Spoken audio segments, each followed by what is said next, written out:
श्लोक सुनाते हैं और उसके माध्यम से आप लोग से समक्ष हाजिर रहते हैं। तो हम दूसरा अध्याय का सांख्य योग का 29वां श्लोक सुनाते हैं, सुनिए। आश्चर्यवत् पश्यति कश्चिच्चिदेन माश्चर्यवदति तथैव चान्यः आश्चर्यवच्चैनं मन्यः शृणोति श्रुत्वाप्येनं वेद न चैव कस्यति। इसका पदच्छेद है आश्चर्यवर्त पश्यति करिष्यत एनम आश्चर्यवत् वदति तथा एव च अन्यः आश्चर्यवत् च एनम अन्यः शृणोति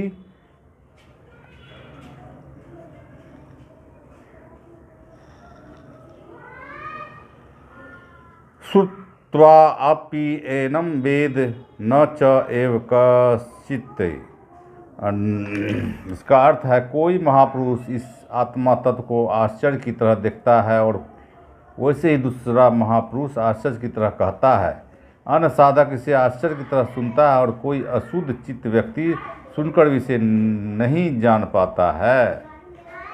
पश्यति निदिध्यासन वदति मनन शृणोति श्रवण, अर्थात इस आत्मा के संबंध में श्रवण मनन और निदिध्यासन द्वारा जानने का प्रयास किया जाता है। भगवान ने श्लोक में कहे हैं, भगवान श्री कृष्ण ने, कि इसको जानने के लिए निधि व डेली ध्यान आसन बदती मनन करने से पहले होते मुनि कहा जाता था, जो मनन करते थे, मनन करके कुछ रिसर्च कुछ शोध देते थे समाज को, उसको मुनि ऋषि जो रिसर्च करते हैं उसको कहा जाते हैं। तो भगवान श्री कृष्ण ने बहुत ही खास इस श्लोक में बताया है कि ध्यान और मनन से इस आत्मा के संबंध में श्रवण और मनन और निधि अभ्यास से, नित्य दिन अभ्यास से, ध्यान के अभ्यास से, ध्यान द्वारा जानने का प्रयास किया जाता है। जो ये ध्यान जान जाता है वही ब्रह्म तत्व को जानता है। तो एक श्लोक और सुनाते हैं 30वां। देहि नित्यम बध्यो अहम देवे सर्वस्य भारत तस्मात् सर्वाणि भूतानि न तुम शोचितुम अर्हसि। न देह पदच्छेद सुनिए।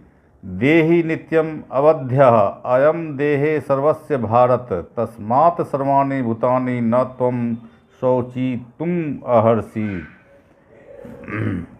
अन्वय भारत अर्थ देहि सर्वस्य देहि नित्यम अवध्यः तस्मात् त्वं सर्वाणि भूतानि शोचितुम न अर्हसि। अर्थ है, हे भारत, यह आत्मा सब